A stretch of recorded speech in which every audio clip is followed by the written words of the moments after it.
pada bab pertama dalam biologi KSSN tingkatan 4, yaitu asas biologi. Dan kita akan sambung ya, keselamatan dan peraturan dalam makmal biologi.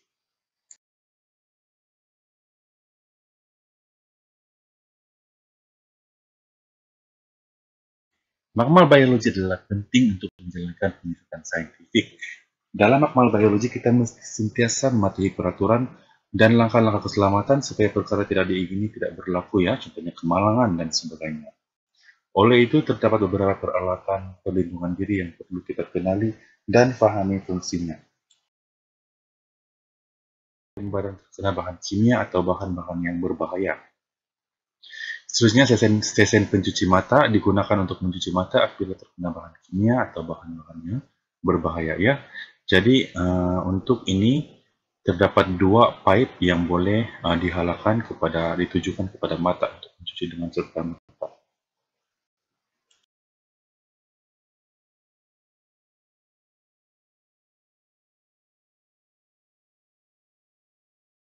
Baik, kebuk wasap digunakan untuk mengelakkan daripada terhidup bahan gas-gas yang berbahaya seperti klorin, bromin, nitrogen dioksida.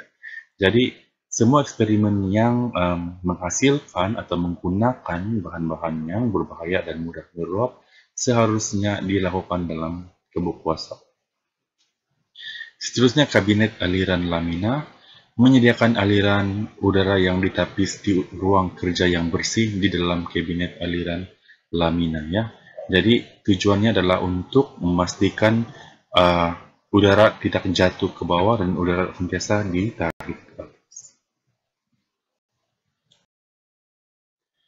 Seterusnya adalah kabinet keselamatan biologi untuk menyediakan ruang kerja yang tertutup untuk mengkaji bahan yang telah atau mungkin dicemari oleh patogen. Jadi saintis-saintis ini akan menjalankan aktiviti kajiannya di sini ya. Contohnya yang melibatkan virus ataupun patogen yang berbahaya. Jadi yang penting adalah Google untuk mengelakkan mata daripada terkena bahan kimia berbahaya. Oke, jadi ini penting ya untuk semasa menjalankan eksperimen yang berisiko. Topeng muka ya untuk melindungi daripada asap, uap, habuk, dan juga mikroorganisme yang berbahaya. Sarung tangan untuk mengendalikan sampel biologi, contohnya darah, dan spesimen-spesimen lain. Baju makmal digunakan untuk melindungi badan dan pakaian daripada percikan bahan kimia yang berbahaya. Digunakan untuk mengelakkan kecederaan daripada serpihan kaca dan tumpangan bahan kimia. Dan pencuci tangan untuk membasmi kuman pada tangannya, dan biasanya kita cuci tangan menggunakan sabun. Baik, kita juga mengandungi jenis bahan. Kita juga perlu tahu bahan kimia yang tidak boleh dibuang ke dalam sinki dan macam mana kita mengurus kaedah bahan sisa biologi. Jadi bahan-bahan yang dibuang ke dalam sinki adalah bahan kimia yang mempunyai nilai pH 5 hingga 9. Oke. Jadi ingat, pH neutral adalah 7, jadi ini adalah tidak terlalu asid dan tidak terlalu beralkali. Dan juga cecair dan larutan yang mempunyai kepekatan rendah, tidak berbahaya kepada pengguna ya. Contohnya larutan sukrosa, larutan pewarna, dan air suling. Dan sementara itu, bahan-bahan yang tidak boleh dibuang ke dalam sinki termasuklah pelarut organik, contohnya aseton, alkohol, dan benzina. Nilai pH kurang daripada 5 atau lebih daripada 9, yaitu terlalu berasid dan terlalu beralkali, ataupun asid kuat ataupun alkali kuat. Bahan kimia contohnya asid grease dan minyak yang boleh menyebabkan pencemaran ataupun implikasi lain. Sisa pepejal contohnya bahan kimia, kaca dan getah, karena ia boleh menyumbat ya. Logam berat merkuri, ini adalah sangat toksik. Bahan meruap, bahan toksik. Bahan sisa organik, contohnya mikroorganisme atau bangkai, bahan reaktif, dan bahan radioaktif. Jadi semua benda ini tidak boleh dibuang ke dalam sinki secara terus. Jadi bahan sisa biologi terdiri daripada 4 kategori yang berbeza-beza kaedah pengurusannya. Contohnya kategori E ialah sisa tajam, jadi masukkan dalam bekas khas untuk benda tajam. yang tidak perlu disteril lah. Contohnya adalah jarum, picagari, kaca, dan scalpel. Kategori B, sisa tidak tajam, contohnya sarung tangan, tisu, piring petri, bekas kultur plastik, dan agar-agar yang sudah mengeras.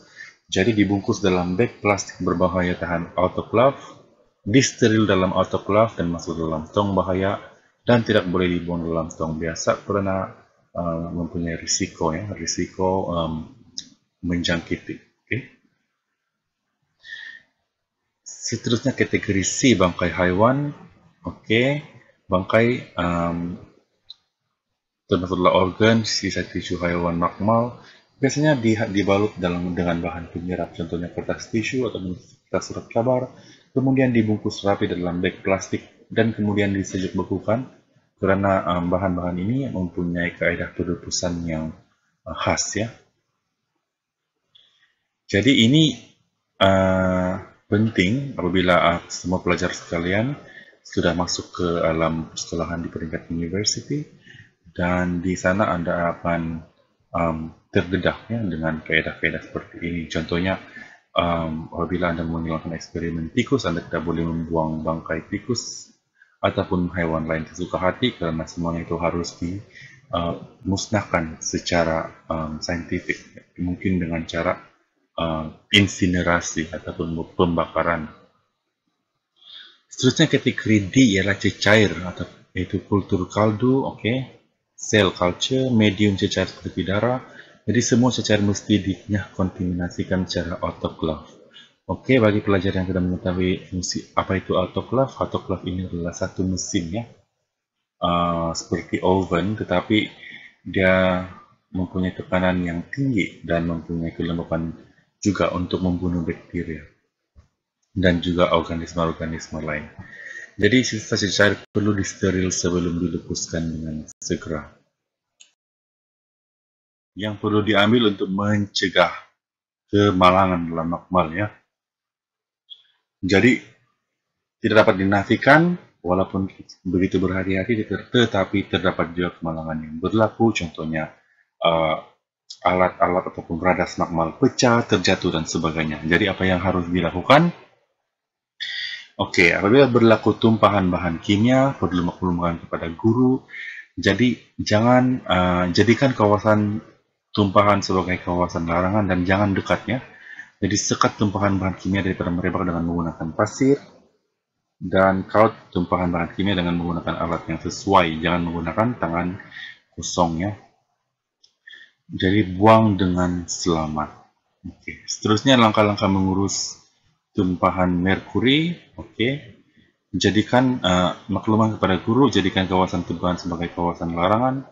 Tabur serbuk sulfur untuk menutupi tumpahan merkuri dan hubungi pihak bomba karena hanya pihak bomba yang boleh mengurus ya hasil bahan buangan merkuri. Jadi etika pakaian yang sepatutnya diamalkan ialah baju makmal, sarung tangan, kasut, dan goggle keselamatan. Peraturan keselamatan am dilarang bekerja bersendirian di dalam makmal tanpa pengawasan, terutamanya jika Anda belum begitu mahir. Basuh tangan selepas menjalankan eksperimen. Dilarang membawa masuk barang yang tidak berkaitan ke dalam makmal. Bersihkan tempat bekerja dengan disinfektan. Dilarang makan dan minum dalam makmal dan kenal pasti semua simbol keselamatan pada bahan dan peralatan sebelum digunakan. Baik, langkah keselamatan berhubung kebakaran, hentikan kerja serta-merta dan matikan semua punca elektrik berdekatan serta cabutkan palang. Keluar dari makmal mengikut laluan iklan kecemasan yang ditetapkan.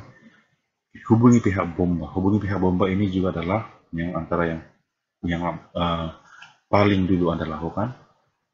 Jangan cemas dan tolak-menolak. Jangan berbata balik untuk mengambil barang yang tertinggal dan berkumpul di tempat yang telah ditetapkan.